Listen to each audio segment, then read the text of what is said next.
பொன்மணி அன்போடு காதலன் நான் எழுதும் கடிதமே. பொன்மணி உன் வீட்டில் சௌக்கியமா, நான் இங்கு சௌக்கியமே.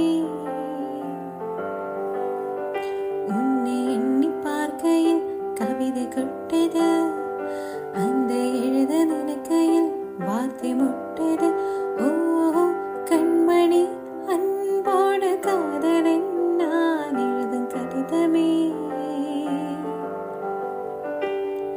பொன்மணி உன் வீட்டில் சௌக்கியமா, நான் இங்கு சௌக்கியமே.